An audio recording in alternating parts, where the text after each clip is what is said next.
there's this cool website that collects information about hacks out there and dumps of the databases of passwords and usernames that have been collected. And it plugs into many of the password managers. So when you open up your password manager, there's usually a section you can go to that will show you these are all of the accounts you have on various websites where there's been a known breach, and we have identified that your password is showing up. And then you can just go and change that one. Finally, on this user account stuff, I know this sounds like a lot, but if you do a good enough job around this, at least if you do nothing else, try to use long, complex passwords in a password manager. Oftentimes, websites will ask you for some sort of information that will help you recover your account. Like if you need to recover your password, they'll send it to your email address, or an option to reset it. But they first need to know a piece of information that only you know, your mother's maiden name, your first car, your favorite airline, whatever it is. Don't put real information in there, because remember that reconnaissance process I talked about where people going after a target, they learn about their target, they see, oh yeah, well, I know this person's mother's maiden name because that's easy to find out, or I know somebody who knows what their first car is. Create something that's basically garbage, a nonsensical response, and then put that in the password manager with the account so that it's handy. If you do all of this, I guarantee you're doing gold standard of security and not more can be asked of you. Now, when it comes to clicking with caution, being trying to avoid being a victim of ransomware, there is no formula we can offer you in the sense that you do A, B, and C, and you're golden. You have to be a skeptical person, and you have to think about this information I'm getting. Is it plausible? Where is it coming from? So that's the first thing. Does it pass the smell test? And there's no formula for that. You just have to look at something and say, I wasn't expecting an email from these people, or I've never heard of this service before. The next thing you can do is if there's a link associated with it. If there's an attachment, probably don't launch it. That's simple enough if you weren't expecting it. But if there's a link, there are ways that you can reveal what the actual URL is associated with that link, depending on where you are. Like a PC, you can hover over the link, it'll show you the real link. And so you think, oh, this is from eFax. But if I look at this, I see in there a bunch of garbage. Part of it is mail RU382. That I would think eFax would, come from a site that says eFax. Maybe you go Google it, see, yeah, eFax.com. Whether you're using an iOS device or an Android device, there are other ways too that you can figure out. So before you click on anything, check the URL out before actually going to it. And you know what? You can always throw it away. You can ignore it. Delete an email. Chances are, if it's really important, it'll come back to you and they'll find other ways of contacting you. As I said, avoid launching attachments. And if you do launch an attachment, a lot of times they will have some way that says, oh, in order for this to work or display correctly, you have to click this button that will load content. What that's doing is running a macro. It's scripting language inside of Microsoft Word, Excel, what have you. And attackers very often use these seemingly legitimate looking documents to masquerade as something that you are supposed to read. Oh, you click on this button, enable content, and then this script runs that actually goes out there and downloads malware and compromises your device. Keep software up to date. This one is actually one of the biggest challenges industry faces in keeping itself secure. So many vulnerabilities that have been fixed months or years ago were never patched inside of organizations that ultimately are seen as the culprit of a compromise. When the organization goes back and says, oh man, somebody got into our human resources server. How did it happen? Well, it was this vulnerability on the software. Why didn't we patch it? The patch came out a year ago. Well, we don't have a good patching process, or nobody was paying attention. That's where the human factor or the process associated with humans come in.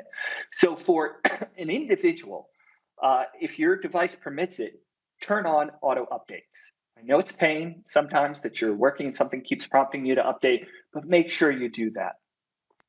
Regularly check for updates when it comes to applications. So not just your operating system, but whatever apps you're running, go out and check if there's a latest version, and then apply it as soon as possible. The final thing I want to talk about is protecting your privacy. And maybe some of this can be a little bit tinfoil hattish, but everybody has a spectrum of risk when it comes to their privacy.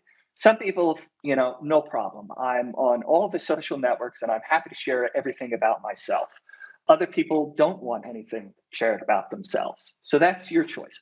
But whatever you do, think about it in terms of that everything you put online in one way or another could be public. So post accordingly. Secondly, if you want to make sure that when you access websites, you keep your interaction secure, you can consider using a VPN or your own Wi-Fi hotspot. So you go to a hotel, you go to a cafe. It's a good practice because that's an open network, and there are certain types of attacks people can launch that will, even though you're going to an encrypted, secure website, they can redirect your browser and fool you into going to a mock website. You put in your credentials, and they've got you. So if you go to Starbucks and you launch a VPN, or you use your phone as a personal Wi-Fi hotspot, or whatever it is, that can help you stay secure. It can protect part of your connection. Some people also want to protect what information can be gleaned about them ephemerally. With Wi-Fi and Bluetooth on our phones, we walk around with all over the place. People track us. You walk into a shopping center, they are tracking you. They are able to identify your device. They're able to see where that device keeps, pinging across Bluetooth and Wi-Fi interfaces across the network, and they can develop a profile about you. Now, this is not necessarily a cybersecurity issue or anything sinister. It's part of the world we live in where things are subsidized by marketing. But if you really want to make sure that people don't collect data about you, which could then be used to profile you, which could be a part of a cyber attack, then when you go into a shopping mall or anywhere public, just turn off Wi-Fi and Bluetooth. Personally, I don't do this. This is a bridge too far for me, but it's an option. And if you go online and you put your credit card into something and they give you an option to save, don't click save. Use a password manager to fill it in every time, or use a virtual credit card. Now, with that said, these are a lot of suggestions, and I said you'll get these slides. I guarantee you, if you become more skeptical, more risk-minded, you will become more secure. But if there's anything to take away, I would say take the time to understand and follow your organizational security policies, whether you're at a university or company, whatever it is. Maybe seek out and find out what do they have in place that says what you should or shouldn't do, and how do they keep you safe. Then think about protecting yourself. Every device you have, how you secure accounts, how you're skeptical about the information you receive and interact with it. And finally, leading into Semyon's talk here, we need more people, we need smart people from diverse backgrounds in this field. A lot of people think, I could only get into cybersecurity if I've got a coding background. Want to know what my undergrad degree was in? Economics, with a minor in journalism. Now, I have an interest and I've learned a lot about the technology over the years, but you don't have to come from a technology background. We need people who are smart, people who are able to think like attackers, people who are interested in this to fill a diversity of roles within the cybersecurity industry. So please join the fight and join up.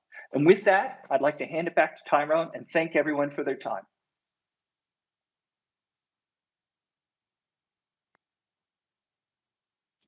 Thank you so much, so much, so much. I really learned a lot, and it was really fun watching your session. And in your session, I think we've learned so much about how sophisticated attackers breach networks and cause damage. And everybody, Joshua shared about the famous NetPetya attack that paralyzed Mars shipping operations and caused billions of dollars in losses globally. He also taught us about insights into fundamental cybersecurity concepts such as cyber risk, the attack chain, and why people are often the weakest link in cyber defense. And finally, we learned about how we can become a human firewall to protect ourselves and our organization against cyber attacks by properly securing login accounts, avoiding phishing, scams, undertaking basic data privacy practices, using password managers, using a VPN, and just overall being more cyber smart. Thank you for sharing your knowledge and experience with us, Josh. As humans, we may be the weakest link, but with our insights, we'll leave this event feeling a bit stronger. Up next, we have Semyon to guide us on career opportunities in cybersecurity and educational resources available with Cisco here. Tyrone. Hello everyone, my name is Semyon and I would like to take you through your education opportunities at Skills for All at Networking Academy. Can we please go to the first slide of my deck? The next one, please. So today, could you please switch to, yeah, this one. Today we'll be speaking about the Skills for All education platform. This is the new generation of the education resource brought to you by Cisco Networking Academy team.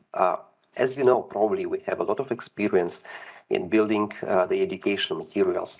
And the new Skills for All platform was designed and built by NetAcad team with the following several considerations in our mind. First of all, this new platform is learner-centric, which means that you are the first person on the stage when you are learning, which means it's never been so easy to learn when you are going through your education in your own pace, on your own time. Second consideration, the platform is mobile first, which means that wherever you are, you can study.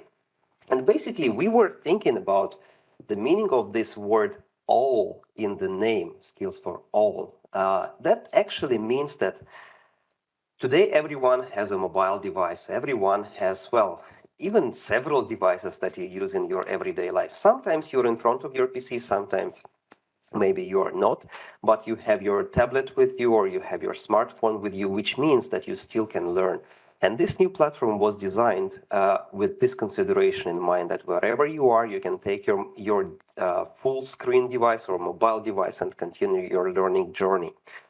And finally, and this is most important, we were designing the courses on the Skills for All, considering that that should build a skill set for your future entry-level career opportunity. So we believe that after you take one or several courses at Skills for All, you should be ready to apply for your first entry-level job. Could we please go to the next slide?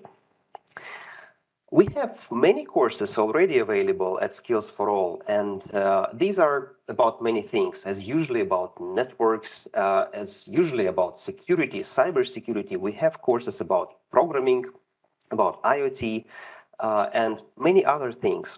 But we have created the first real pathway, and currently that's what you see in front of your screen.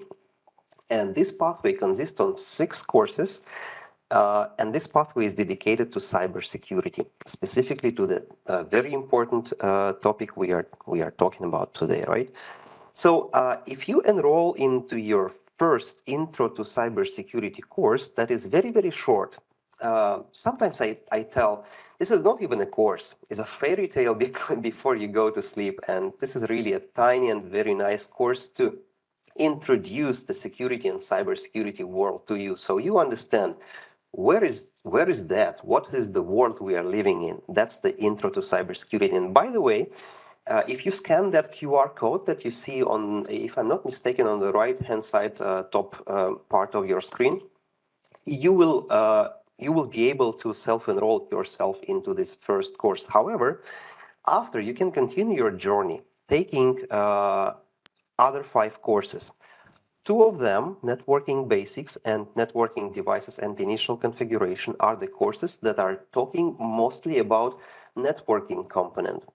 It is important to learn networking component because cybersecurity is around networks, right? We are protecting ourselves in digital world, working with networking devices. We are all connected. We have many, well, hundreds of things we are using every day that are connected to a network. So that's why we believe it is very important to learn about some network fundamental part here. And here you have Networking Basics course, which is designed to be a 25 hours learning journey, and the Networking Devices Initial Configuration also for the same 25 hours.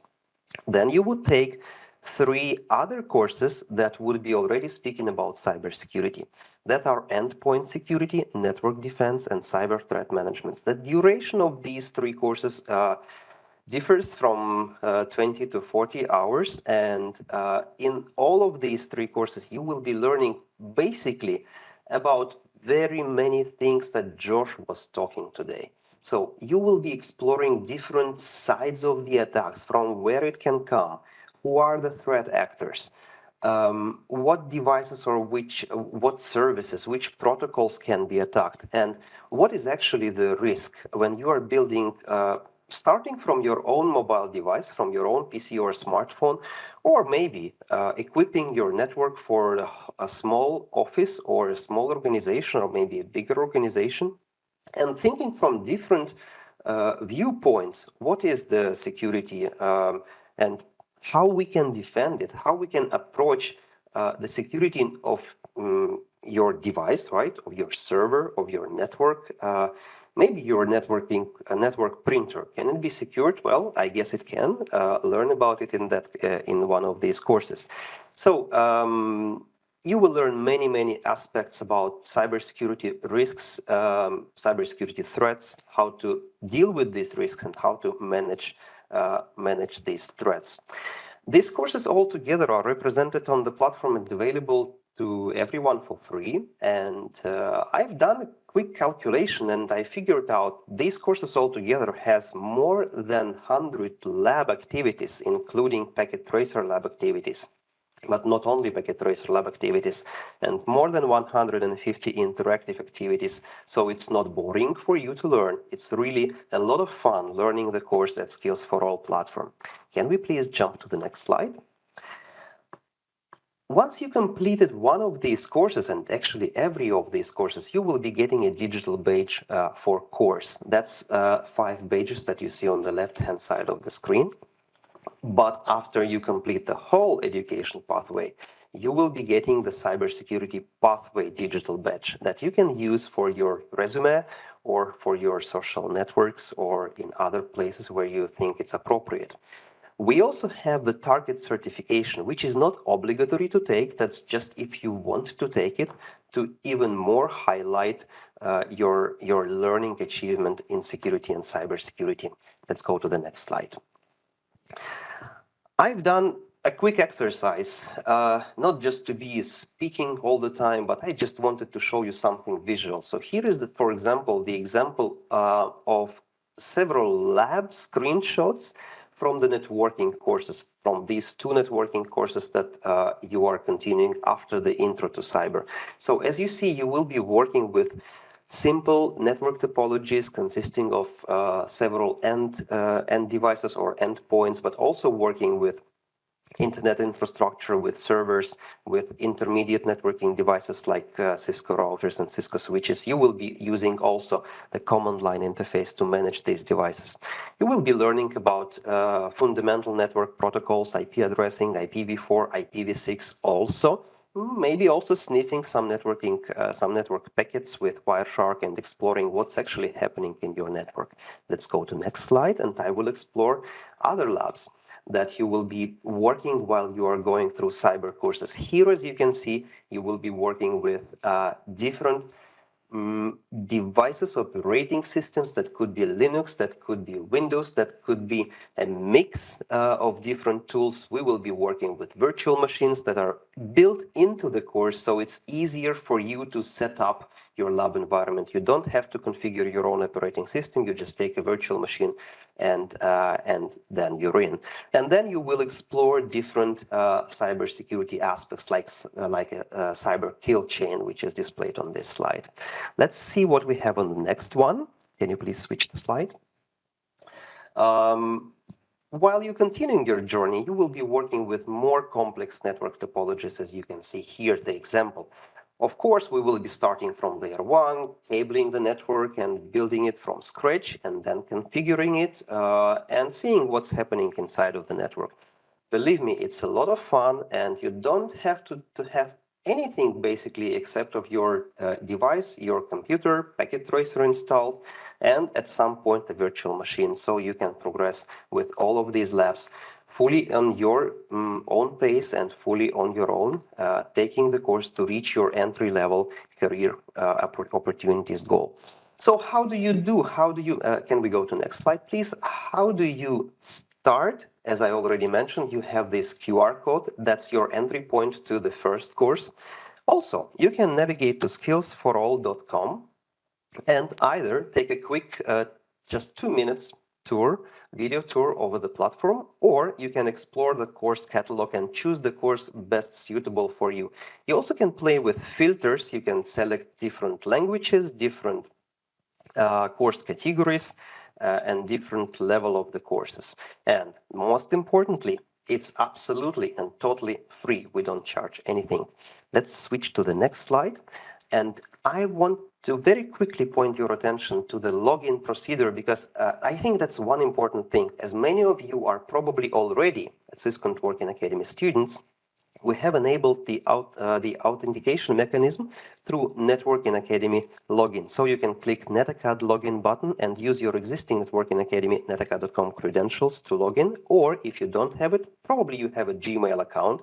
You just can use your Google account to access the platform. Or if not, just create a new user on Skills for All that should take you less than 2 minutes. Let's switch to the next slide, because on that next slide, I would like to re-emphasize that it is mobile first and very much mobile friendly, and pretty much everything you do while you're going through the course is you're comfortably scrolling, reading, enjoying the course content, enjoying the media, enjoying the quizzes and videos embedded into the course. If it comes to check your knowledge, you are doing that again inside of the course, continuing scrolling the page, either from your browser on the PC or from your mobile device. Are you in the airport or in metro? You can continue learning by browsing, scrolling through the course and gaining your knowledge. Isn't it fun? Isn't it nice? I think it really is. Let's go to the next slide, because I wanted to make sure that I don't forget about our instructor community. These are our most important people who are bringing a lot of knowledge to their students. And we have also implemented the instructor guided learning experience in Skills for All. So if you are an instructor, you should be able to switch your role to instructor and create your classes for your students, enroll your students, and observe how they progress. Let's go to the next slide, because we already almost finished our today's presentation. I just wanted to mention that it's not only in English, it's already translated. Several courses are already translated in Spanish and Portuguese, and there are some more languages and translations coming. So stay tuned, it will come in your language, and please join us and improve your security and cybersecurity skills by taking a free learning journey at skillsforall.com. That's probably it from my side, and back to you, Tyron. Thank you so much for sharing exciting opportunities available for us in cybersecurity. Who knows? Many of you may choose a career based on the information that was shared today. So, actually, we've received so many questions today for Josh and for Semyon, but Josh said that he'd be willing to answer as many questions as possible in a blog published in October for Cybersecurity Awareness Month, which is really cool and amazing. Thank you for that, Josh. I'm really excited, but in the interest of time, because we're kind of running over, we're going to take 2 questions. And our first question actually comes from Danny, and is it necessary to be a software engineer to be an expert in cybersecurity? Thank you for that question, Danny. That actually goes back to my point around diverse backgrounds actually can lead to very fulfilling, enriching careers in cybersecurity, because there are so many areas that you can go into. So there are people who are in our data privacy protection area. That's security adjacent, but more and more, I think it's being seen as part of the broader cybersecurity pantheon. A lot of those people come with a legal background. There are people who work in security when it comes to security operations centers, and they understand how to set up and install security because they're engineers that say maintain the platforms like the SIM tools, some of the playbooks that run, and other things. They don't really know anything about software coding. They may know some Python scripting, but they're really, people who are focused on IT and maintaining IT. There are people who are involved in policy aspects, like figuring out we want the organization to behave in the correct way according to cybersecurity outcome. What is the guidance and the instruction we give that will lead to the right programs, the right processes, and the right infrastructure we build in order to secure ourselves? So you do not, the quick answer is your question, you do not. However, I found that I did not I did not have a computer engineering degree. My graduate degree, subsequently, I did go and focus on IT. It was more than, it was before cybersecurity was its own dedicated discipline. And I never really learned to code. I've used code, I know how to do some scripting and, stuff like that, but I am not an expert in coding. So I've had a rich and fulfilling career in cybersecurity without that background. That said, it's something I've always felt made it a little bit more difficult for some of the things that I've wanted to get into. So, for example, I've done some malware reverse engineering stuff with SANS Institute, some of the classes they have there. Yes, you can sort of get by, but if you really don't know how software works and how to write scripts and how to create your own modules, you're going to be at a disadvantage. So I would say the more technical the focus, the more it is about malware, the more it is about, going after attackers, the more you're going to need software development expertise. And by that, I say coding. But there are so many other areas in cybersecurity that you won't need coding. A passing familiarity is probably enough. That you don't have to worry about that somehow restraining your career opportunities. That's what I would say. Thank you, Josh. And the next question, we've gotten so many questions about password managers. So, is there a best password manager? Which ones can we trust? Or like, are they a potential single point of failure? Well, tell us more about that. Yeah. um, the three that I showed up there are good and reliable. I happen to use 1Password. I'm a Mac user, and it started as Mac software, and so it's always worked very well on a Mac. But I would say look at those three at least that I listed there, and maybe Google for some more. But LastPass, Dashlane, 1Password are good password managers. And by the way, if you're on a Mac, more and more Apple has this built in as the security keychain, so it can actually act natively as your password manager. And again, you could Google for that. So sorry, what was the other part of the question? What is the best password manager? And then which ones can we trust? And are Trust. they a single point of failure? Single point of failure, yeah. So when it comes to a single point of failure, I don't think that there's a huge risk of that because of the way they're set up.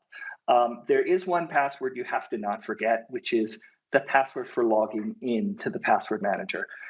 You can authenticate to it using biometrics. So you've got your iPhone and you want to launch your 1Password, or it's plugged into your browser and you want it to autofill something. It's going to scan your face, or it's going to ask you for your fingerprint. But every so often, like maybe every 2 weeks, it's going to ask you for your actual 1Password. That is really the key to everything. That's the 1Password you have to keep secret, and you have to make sure it's a good one. That's the one you have to remember. But these applications also let you sync to the cloud. So if you lose your device, hopefully there's a copy in the cloud that when you back up or restore, to a new device, then it's going to download all of your passwords there. As far as trustworthiness, I think that's another aspect. Look at these password management companies, but for the most part, they encrypt your information as they receive it and as they store it, so they don't have access to your password. So even if they were compromised as companies, ostensibly you would not be compromised. But yes, it can be thought of as, I am putting a lot of eggs in one basket, but trust me, you're far more secure than the alternative of having 1Password for all the websites out there, or a bunch of, lousy passwords for a ton of websites out there. Whatever it is, that is currently the best balance between security and resilience that you should be making. Thank you so much. And we'll be answering all your questions during Cybersecurity Awareness Month. So follow us on social media. Keep up with us. We've got so much planned for you guys. And thank you so much for joining us today. A special thanks to our speakers. The survey for this event is now available, so please take a moment to complete it. But before we go, I'm excited to announce the winners of our grand prize. These individuals are noteworthy for the effort they demonstrated in completing one module of the Introduction to Cybersecurity course before the start of the event.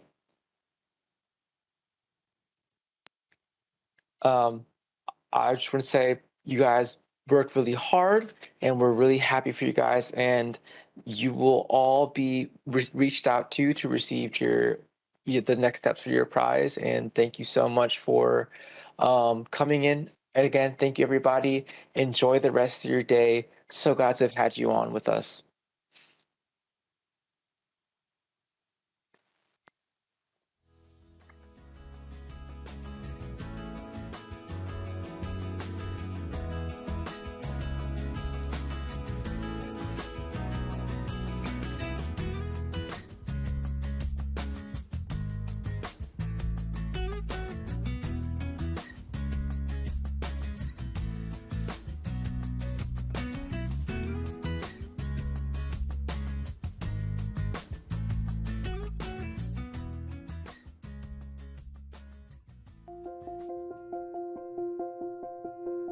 Running makes me feel happy. My favorite part about cross country is like the mental part. I'm Max. When I was 11 years old, I was diagnosed with aplastic anemia.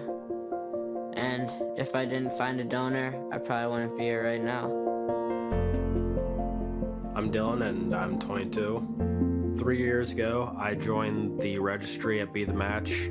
It was simple, just swab your mouth and send it in.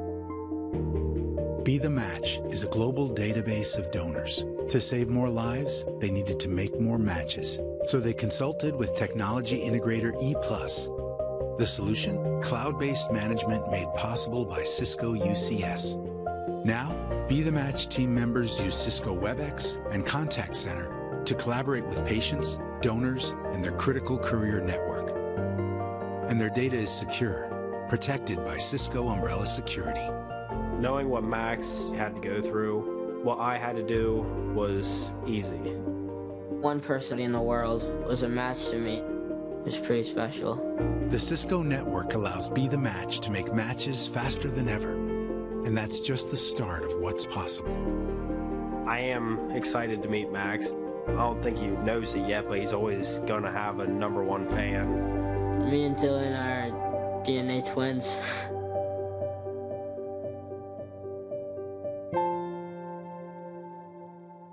Dylan's like my brother.